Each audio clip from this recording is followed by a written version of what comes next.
ஒரு தீப்பொறியின் பிறப்பில்தான் இந்த பிரபஞ்சத்தின் விதி மாற்றி எழுதப்பட்டது. பல்லாயிரம் யுகங்களுக்கு முன் இருள் நிறைந்த இந்த பிரபஞ்சத்தில் ஓம் எனும் ஒளியாக தோன்றிய ஒரு ஞான புயல், ஒரு தீக்குச்சி அசுர கூட்டத்தின் ஆணவத்தை அழித்து ஞானத்தின் வேலாய் பக்தர்களின் காவலனாய் நின்றது. ஒரு குழந்தை தந்தையின் குருவாக மாறி இந்த உலகுக்கு ஞானத்தை உணர்த்தியது. ஒரு மயில் அகந்தையின் உச்சத்திலிருந்து இறங்கி ஞான பயணத்துக்கான வாகனமாய் மாறியது. அவர் பெயர் சொன்னாலே அகந்தை அடங்கும், அவர் உருவம் பார்த்தாலே பயம் ஓடும்.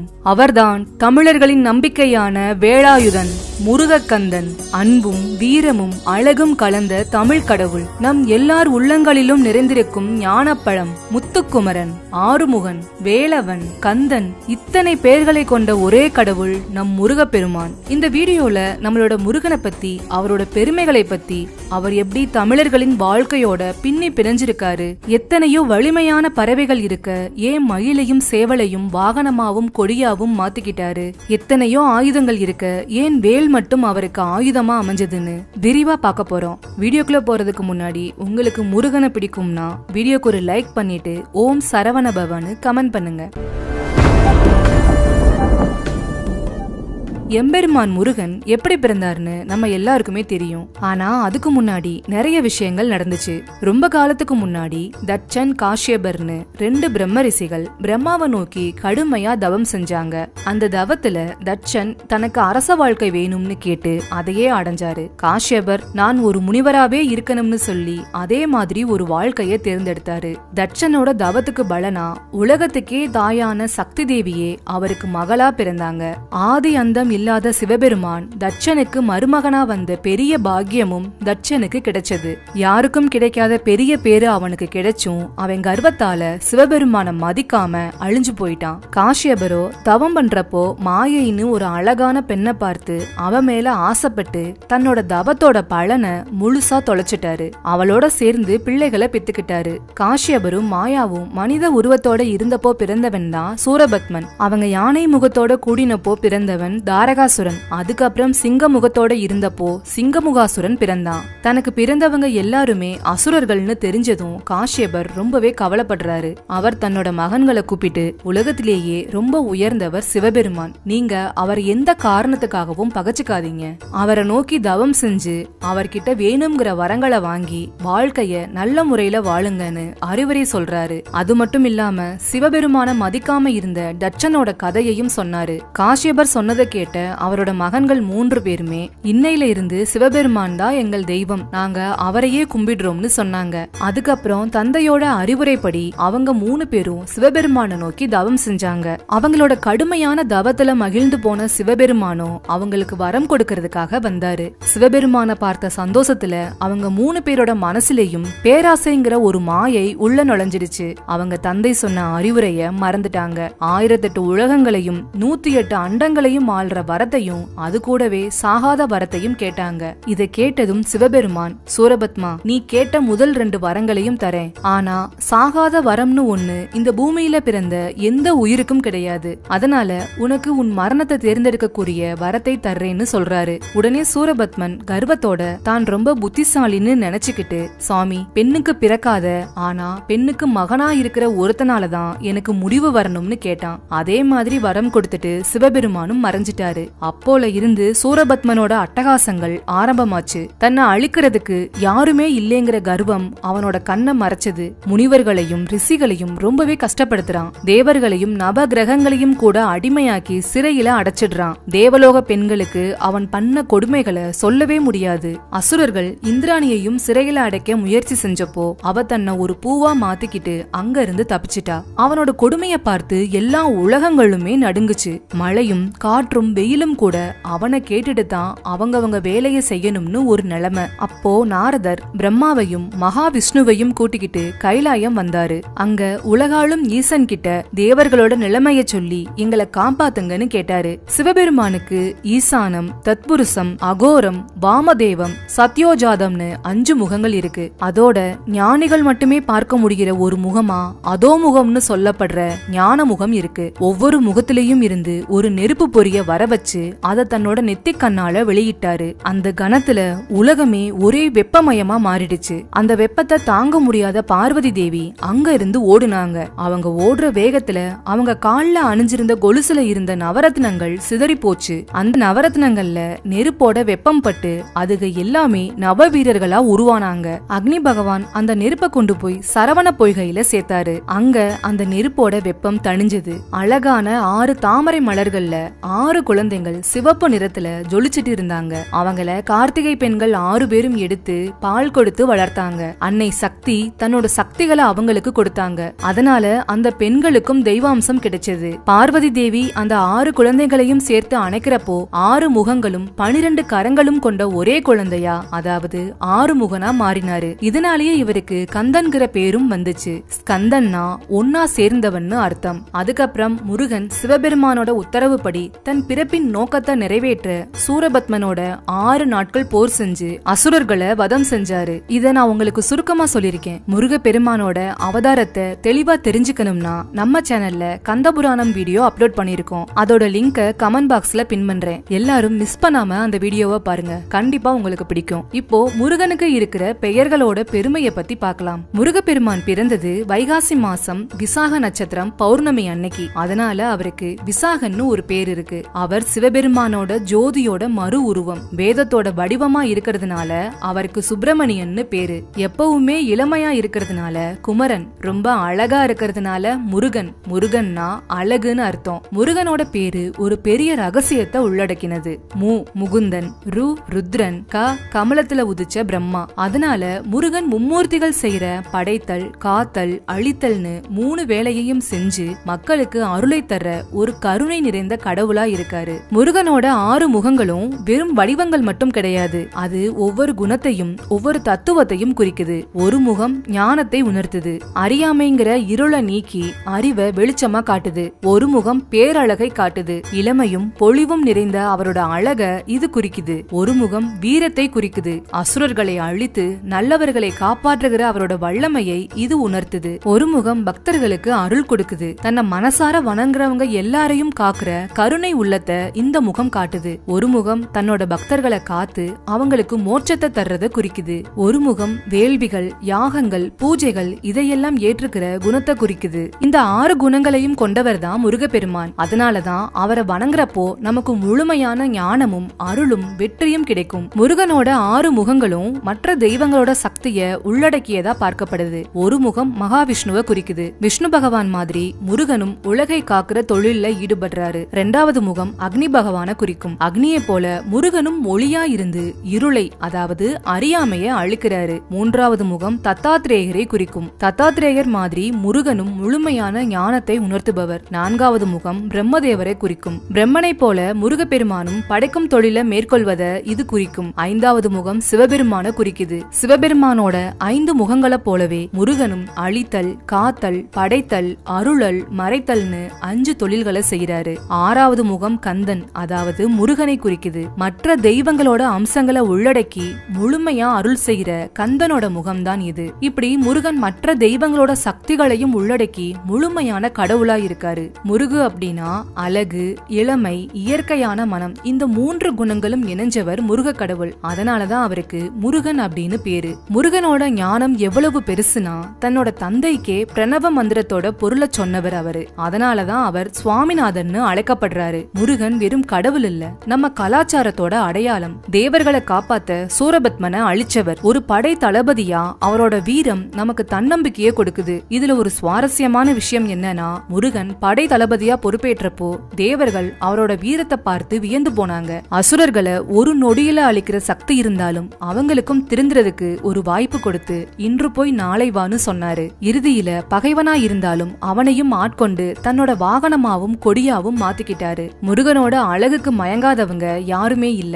அதனாலதான் அவருக்கு குமரன்னு பேரு. திருச்செந்தூர் முருகன், பழனி முருகன், சுவாமிமலை முருகன்னு ஒவ்வொரு கோவில்லையும் ஒவ்வொரு விதமான அழகு. வள்ளி தெய்வானை கூட இருக்கும்போது ஒரு அழகு, பால முருகனா இருக்கும்போது இன்னொரு அழகு. சிவபெருமானை தன் மகன் கிட்ட பிரணவ மந்திரத்தின் பொருளை கேட்டு தெரிஞ்சுக்கிட்டது முருகனோட ஞானத்துக்கு சாட்சி. ஓம் எனும் பிரணவ மந்திரத்தோட அர்த்தத்தை முருகப்பெருமான் தன் தந்தையான சிவபெருமானுக்கு உபதேசம் செஞ்சாரு. அதனால அவரை ஞான பண்டிதன், சுவாமி சுவாமிநாதன் அழைக்கிறாங்க. முருகன் ஒரு பக்கம் ஞானியா, மறுபக்கம் ஒரு போர் வீரனா, இன்னொரு பக்கம் குழந்தை ரூபமா பல குணங்களோட இருக்காரு. அவர் கையில இருக்கிற வேல், மயில் வாகனம், இது எல்லாமே அவரோட வீரத்தையும் அநியாயத்தை எதிர்த்து போராடுற குணத்தையும் காட்டுது. சூரபத்மன்கிற அரக்கனை அழிக்க சிவபெருமானோட நெற்றிக்கண்ல இருந்து தோன்றினவர் முருகன். அவர் வாகனமா இருக்கிற மயில் வெறுமனே ஒரு பறவை கிடையாது, அது சூரபத்மனோட ஒரு அம்சம். ஒரு அரக்கனையே தன்னோட வாகனமா மாத்தி தன்னோட கட்டுப்பாட்டுல வச்சிருக்காரு. பழனி ஆண்டவரா ஒரு குழந்தை மாதிரி கோபப்பட்டு ஆண்டியா நின்னது அவரோட குழந்தை மனசுக்கு ஒரு உதாரணம். ஒரு ஞான பழத்துக்காக அண்ணனான விநாயகர் கிட்ட தோத்ததுமே கோபப்பட்டு கைலாயத்தை விட்டு பழனி மலைக்கு வந்தவரு. ஆடம்பரம் எதுவுமே இல்லாம தண்டத்தோட நின்னவரு எவ்வளவு எளிமையானவர்னு நமக்கு காட்டுது. தன்னை தேடி வர்றவங்களை பயப்பட வேண்டாம்னு சொல்லி அருள் தர்ற கருணை உள்ளம் கொண்டவர் முருகப்பெருமான். பக்தர்கள் அவரை தேடி எந்த உயரத்துக்கும் எந்த தூரத்துக்கும் பயணிக்கிறதுக்கு காரணமே அவரோட கருணை தான். சங்க காலத்துல குறிஞ்சி நிலத்தோட கடவுளா முருகன் தான் இருந்தாரு. மலைகளும் மலை சார்ந்த இடங்களும் குறிஞ்சி நிலம்னு சொல்லுவாங்க. குறிஞ்சி நில மக்கள், அதாவது வேடர்கள், முருகப்பெருமான தங்கள் தலைவனா பார்த்து வழிபட்டாங்க.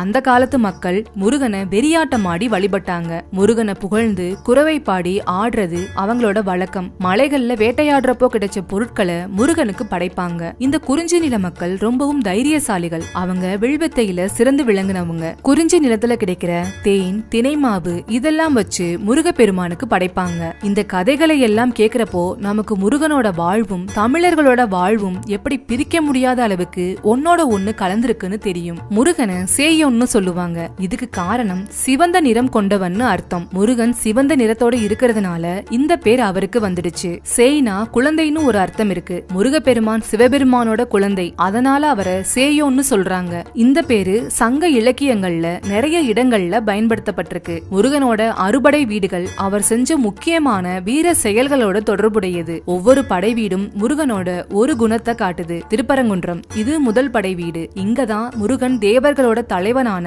இந்திரனோட மகளான தெய்வானைய திருமணம் செஞ்சுக்கிட்டாரு. இது அவரோட அருள் நிறைந்த மனக்கோலத்தை காட்டுது. திருச்செந்தூர் இரண்டாம் படை வீடு. இங்கதான் முருகன் சூரபத்மனை அழிச்சு தேவர்களை காப்பாத்தினாரு. இது அவரோட வீரத்தையும் அநியாயத்தை அழிக்கிற குணத்தையும் காட்டுது. பழனி மூன்றாம் படை வீடு. ஞான பழத்துக்காக தன்னோட குடும்பத்தை விட்டு பிரிஞ்சு ஆண்டி கோலத்துல நின்ன இடம் இது. இந்த இடம் ஞானத்தையும் எளிமையான குழந்தை மனதையும் உணர்த்துது. நான்காம் படை வீடு சுவாமிமலை. இங்கதான் முருகன் தந்தையான சிவபெருமானுக்கே பிரணவ மந்திரத்தை உபதேசம் செஞ்சாரு. இது அவரோட ஞான பண்டித கோலத்தை காட்டுது. திருத்தணி ஐந்தாம் படை வீடு. இங்கதான் முருகன் வள்ளிய திருமணம் செஞ்சுக்கிட்டாரு. இது அவரோட காதல் குணத்தையும் வேட்டையாடுற ரூபத்தையும் காட்டுது. பழமுதிர்ச்சோலை ஆறாம் படை வீடு. இது ஒரு அருமையான மலை பிரதேசம். இங்கதான் முருகன் ஒரு கிழவனா வந்து ஔவைக்கு ஞான உபதேசம் செஞ்சாரு. இது அவரோட கருணைய வெளிப்படுத்துது. முருகனை வழிபடுறது பெரும் சடங்கு மட்டும் இல்ல, இது நம்ம மனச சுத்தமாக்குற ஒரு வழி. முருகனை வழிபடுற சரவணபவங்கிற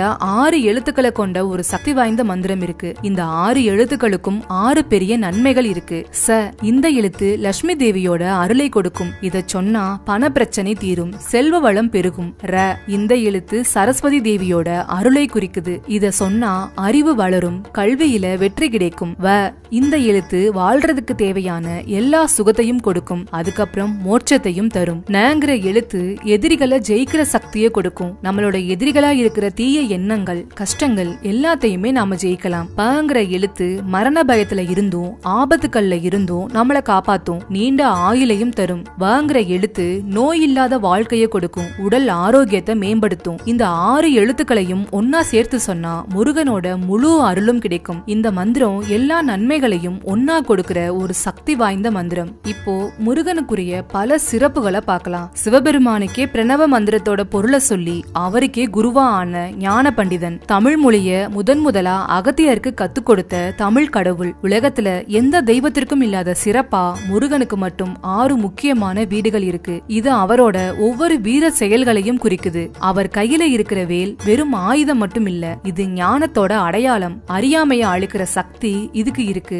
முருகு அப்படின்னா அழகு, இளமை. அதனால அவரு ஒப்புமை இல்லாத பேரழகனா இருக்காரு. ஆணவம், கண்மம், மாயைங்கிற 3 கெட்ட குணங்களை மயிலா மாத்தி அதை தன் வாகனமா ஆக்கிக்கிட்டாரு. பழனியில அவர் ஞான பழத்துக்காக ஆண்டி மாதிரி நின்னது அவரோட எளிமையையும் குழந்தை மனசையும் காட்டுது. 6 தீப்பொறிகள் சேர்ந்து 6 முகங்களும் 12 கரங்களுமா ஒரே திருவுருவமா 6 முகனா நின்னாரு. வள்ளிய திருமணம் செஞ்சுக்கிறதுக்காக வேட வேடன் மாதிரி வேஷம் போட்டாரு. இது அவரோட காதல் குணத்தை காட்டுது. ஞானத்தை யாருக்குமே சொல்லிக் கொடுக்காத கிழவன் மாதிரி வந்து ஔவைக்கு ஞான பழம் கொடுத்து அருள் செஞ்சாரு. முருகப்பெருமானுக்கு பார்வதி தேவி தன் கையால வேல் கொடுத்தாங்க. அதனால அவர் சக்திதரன்னு அழைக்கப்படுறாரு. ஆன்மாக்களுக்கு பற்றுக்கோடா இருக்கிறவரு. சூரபத்மனோட வலிமைய அழிச்சதால ஸ்கந்தன் அப்படின்னு சொல்லப்படுறாரு. அருணகிரிநாதர முத்தமிழால் வைதாரையும் வாழ வைப்பான் முருகன்னு சொல்ல வச்சதே முருகனோட சிறப்பு தான். சிவபெருமான், பார்வதி, முருகன் இந்த 3 பேரோட கலவைதான் சோமாஸ்கந்தர் வடிவம்.